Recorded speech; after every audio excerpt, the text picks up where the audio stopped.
Aspens, Northern New Mexico by Ansel Adams. There is a photograph that stops you cold, not because of its color, it has none, but because of its silence. A grove of aspen trees in northern New Mexico, captured in black and white, and yet somehow more alive than most photographs taken in full color. This is Aspens, Northern New Mexico, made by Ansel Adams in 1958.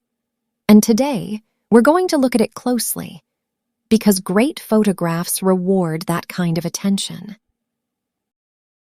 Ansel Adams was born in San Francisco in 1902, the only child of a prosperous family living near the Golden Gate. He was a restless, curious child, hyperactive by his own account, who found his calling in two places, the piano and the wilderness. He trained seriously as a concert pianist for years before photography gradually overtook music as his primary language. His first visit to Yosemite, at age 14, changed the course of his life forever. He would spend the next 7 decades turning the American West into one of the most recognizable bodies of photographic work in history. And in doing so, he helped establish photography as a legitimate fine art form at a time when many still doubted it. But Adams was not just a great artist. He was also a rigorous technician. Together with photographer Fred Archer, he developed what became known as the zone system, a precise method for controlling exposure and development so that every tone in a photograph could be placed exactly where the photographer intended. Adams called this visualization, the ability to see the finished print in your mind before you ever press the shutter.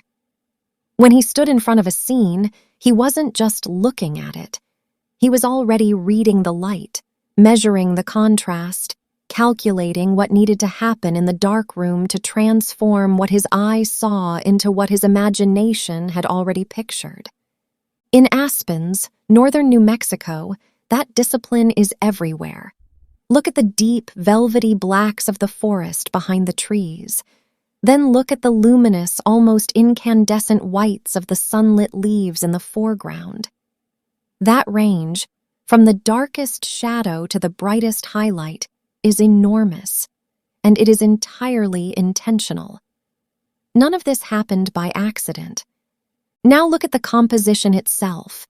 The tall, pale trunks of the aspens rise like columns, vertical, rhythmic, almost architectural. They divide the frame into a series of narrow vertical bands, and this creates something interesting. They give the image both depth and rhythm at the same time. Your eye moves across the trunks laterally, but also pushes backward into the darkness between them. Against this strict, almost musical geometry, a single smaller aspen near the left center of the frame bursts into a cloud of bright, trembling leaves, almost like a soloist stepping forward from an orchestra. That contrast between the ordered verticals and the organic explosion of foliage is the emotional heart of the image. There is something else worth noticing: the light itself. The leaves of that central tree are backlit, catching the sun from behind. This creates that particular glow, leaves rendered almost translucent, as if they're generating their own illumination rather than simply reflecting the sun's.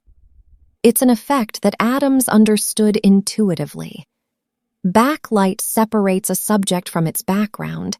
It flattens the frame, and it turns ordinary leaves into something close to stained glass.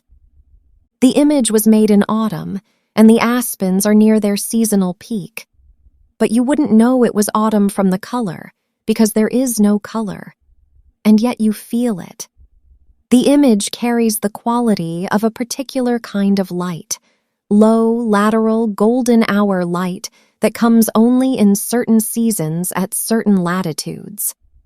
Adams translated that feeling into tone. The leaves glow not because they are yellow or orange, but because he exposed and developed the negative in a way that gave their luminosity the full weight it deserved. This photograph is sometimes described as peaceful, and it is, in the way that a very still, very attentive silence is peaceful. But it is not empty. Every element in the frame is doing something. The darkness between the trunks is not absence, it is presence. It is what gives the glowing leaves their meaning. Without that depth of black, the light would be meaningless.